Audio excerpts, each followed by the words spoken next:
Unmute कर लीजिए please. मैं जहां हूं वो इंदौर 2 है और इस इलाके के भी विधायक रह चुके हैं माननीय कैलाश जी। उन्होंने ये नहीं कहा अपने भाषण में कि मैं चाहता था कि मैं हेलीकॉप्टर में घूमूं और मेरा बेटा विधायक बन जाए, उसको टिकट मिले और वो मंत्री बने।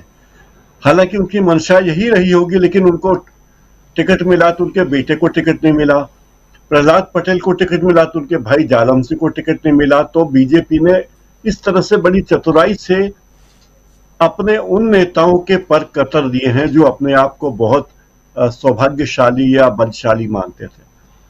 अब इंदौर 1 की बात यह है कि इंदौर 1 में जहां कैलाश विजयवर्गीय उम्मीदवार बने हैं, बीजेपी के राष्ट्रीय महासचिव, बंगाल चुनाव लड़ा चुके हैं, हरियाणा में सरकार बना चुके हैं, उनका दावा है, और बंगाल में तो 3 से 70 सीटें तक बढ़ा चुके हैं, 67 सीटें बढ़वा चुके थे वो।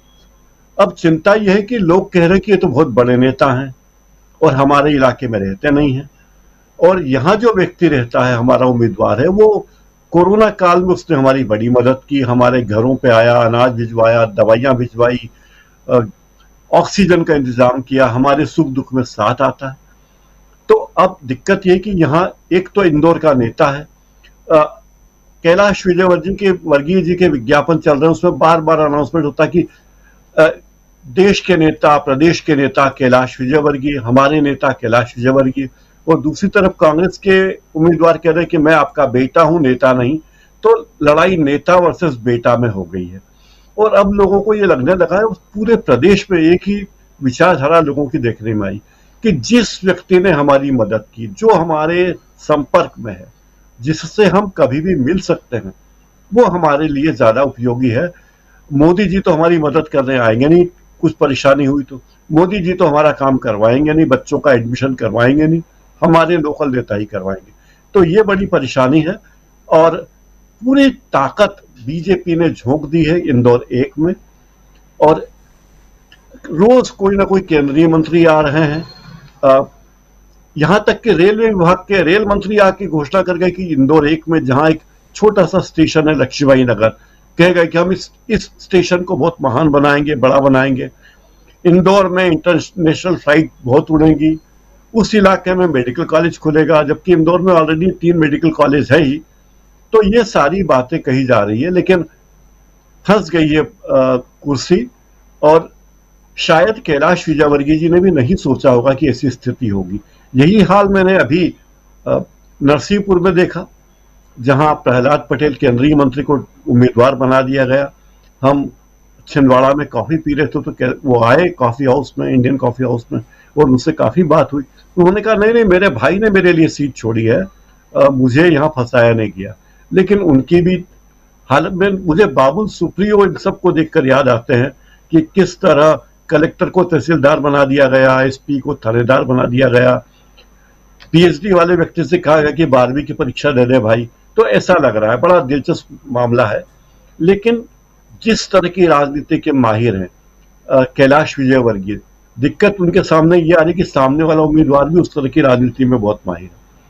कैलाश विजयवर्गीय जितना फंड इकट्ठा कर सकते हैं, उससे ज्यादा फंड उस उम्मीदवार के पास अपने खुद के पास है। जितना कार्यक्रम, जितने संपर्क उस व्यक्ति के अपने क्षेत्र में है, कैलाश विजयवर्गीय तो 10 साल से चुनाव लड़ ही नहीं रहे थे, तो उनके संपर्क इंदौर से कट गए थे, दिल्ली के नेता हो गए थे, तो बड़ी मुश्किल है।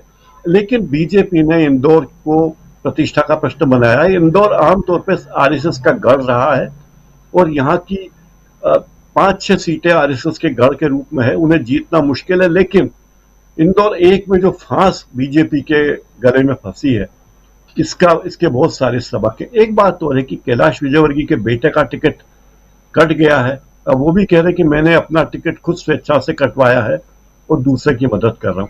तो दिलचस्प मुकाबला है। अभी हम पत्रकारिता में हमें बताया गया कि घोषणाएं नहीं करनी चाहिए कि ये जीतेंगे या हारेंगे, लेकिन चुनाव का नतीजा बड़ा दिलचस्प होगा। राजीव जी। जी, चुनाव का नतीजा दिलचस्प होगा और क्या फंस चुके हैं यहाँ पर कैलाश विजयवर्गीय। इंदौर एक की बात हम कर रहे हैं, लेकिन एक छोटा सा और सवाल आपके पास और फिर आता हूँ प्रशांत टंडन जी। नहीं, प्रशांत टंडन जी से पहले स्वामी जी के पास आता हूँ, फिर प्रशांत जी के पास आता हूँ। लेकिन एक छोटा सवाल ये कि क्या कैलाश विजयवर्गीय हों या और तोमर हों या प्रहलाद पटेल हों, ये तमाम जो बड़े कद्दावर नेता, केंद्रीय मंत्री, इतने बड़े बड़े नेता, ये लोग अपने क्षेत्र में फंस चुके हैं क्या? ये बाहर निकल के आते और वहाँ दूसरे जो उनके प्रत्याशी हैं उनकी मदद करते। बड़ा कद्दावर नेता है, 10-10 जगहों पे जाता है, ये सारी बातें होती, लेकिन यहाँ तो खुद अगर ऐसा है तो क्या बीजेपी ने अपने पाँव में कुल्हाड़ी मार ली ऐसे लोगों को मैदान में उतार कर? नहीं, बीजेपी ने इन लोगों को एक दांव में फंसा दिया है।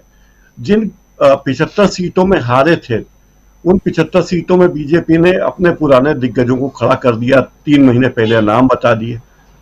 केवल जो 3 केंद्रीय मंत्री और 4 सांसद और 1 महासचिव है, इनमें से केवल 1 सीट है जो बीजेपी की थी और वो बीजेपी के भाई वहां जीते थे, लेकिन वो बड़े विवादास्पद रहे। और एक बात और मुझे समझ में आती कि मध्य प्रदेश में जितने भी बीजेपी के तमाम बड़े बड़े नेता हैं, उन सब का वरद हस्त है रेत माफिया पर, दूसरे भू माफिया पर, और कुछ नेताओं का तो वरद हस्त है ड्रग्स माफिया पर भी। उन सबके शिष्य ये सारा काम करते हैं और ये बेपनाह, बे इंतहा, जिसकी सीमा नहीं, इतनी कमाई इन लोगों की है। ये भले ही चुनाव के घोषणा पत्र में अपनी संपत्ति 2 करोड़, 10 करोड़, 20 करोड़ दिखाएं, लेकिन इनकी असली संपत्ति उससे कई गुना ज्यादा है। कुछ नेताओं की तो 100 करोड़ से ज्यादा है। दूसरी बात यह है कि जिस तरीके से बीजेपी चुनाव में धन बल का इस्तेमाल कर रही है, हर रोज अखबारों में पहले पेज के विज्ञापन है। नरेंद्र मोदी की सभा जिस दिन होती है, लगभग रोज ही हो रही है यहाँ तो हर रोज आधे पेज का विज्ञापन उसके लिए स्पेशल। पहले जो अखबार का पहला पन्ना, उसके आधे पेज का विज्ञापन होता है कि आज मोदी जी की सभा यहाँ है। इसके अलावा लोगों को लाने ले जाने की व्यवस्था अलग है, लेकिन मध्य प्रदेश में मोदी जी की जितनी सभाएं हुई, उन सभाओं में भीड़ उनकी अपेक्षा से 1/3 से अधिक कहीं भी नहीं आई। जहां 50,000 लोगों की अपेक्षा थी, वहां 8,000 लोग आ रहे हैं। जहां 10,000 लोगों की उम्मीद थी, वहां 3,000 लोग आ रहे हैं। ये क्योंकि लोग अब नहीं आना चाहते भाषण सुनने के लिए। दूसरी बात है कि लोग थक गए एक ही एक तरह की भाषा सुनने। जैसे सतना में मोदी जी की सभा में 12-13,000 लोग आए थे, उम्मीद थी कि 50,000 लोग आएंगे, नहीं आ रहे लोग। छतरपुर में 15,000 लोगों से अधिक नहीं आए, 50,000 लोगों की भीड़ की संभावना थी।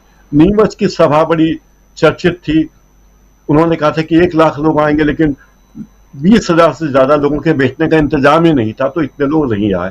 तो जिस जगह पर जितनी भीड़ आनी चाहिए उतनी भीड़ मोदी जी के लिए नहीं आ रही। और दूसरे नेता तो नाराज भी हो गए। नड्डा जी इंदौर आए थे, तो जब इंदौर जिले की एक सभा में वो गए तो 150 लोग भी नहीं थे। तो नड्डा जी उम्मीदवार पे बहुत नाराज हुए, बीजेपी के कार्यकर्ताओं पे नाराज हुए। संघ के कार्यकर्ताओं को उन्होंने संस्कृत में श्लोक सुनाए और कहा कि तुम 200-150 लोगों के लिए मुझे बुला रहे हो पार्टी अध्यक्ष को, तो तुम्हारी क्या हैसियत है। यानी लोग नड्डा जी को तो सुनने कौन आएगा, वो तो पार्टी के कार्यकर्ता होंगे या पेड वर्कर्स होंगे, लेकिन कोई इनको सुनने के लिए नहीं आना चाहता। तो इससे स्पष्ट है कि इन्हें अपनी हालत समझ में आ रही कि क्या हो सकता है। दूसरी बात है कि राजनीति में कुछ भी हो सकता है। बड़े बड़े दिग्गज, जब अटल बिहारी वाजपेयी हार सकते हैं, संजय गांधी और इंदिरा गांधी हार सकती है, तो इन लोगों को कोई भ्रम नहीं है कि हम जीतेंगे ही। और सबसे बड़ी ग्लानि मुझे लगती है, अगर मैं पढ़ पाता किसी के मन की बात, तो मैं सोचता कितनी मुश्किल है किसी नेता को जो बेचारा लोकसभा चुनाव बार बार जीता है, 5 बार जीता हो, केंद्र में मंत्री बनाया हो, और उससे कहा गया कि जा विधानसभा चुनाव लड़के बता तो क्या हाल होगा। तो मुझे लगा कि अच्छा ही है कि हम राजनीति में नहीं है, और राजनीति में नहीं है तो बीजेपी की राजनीति में नहीं है। कम से कम हम अपनी बात खुल के कह तो सकते हैं। राजीव जी। जी, बिल्कुल।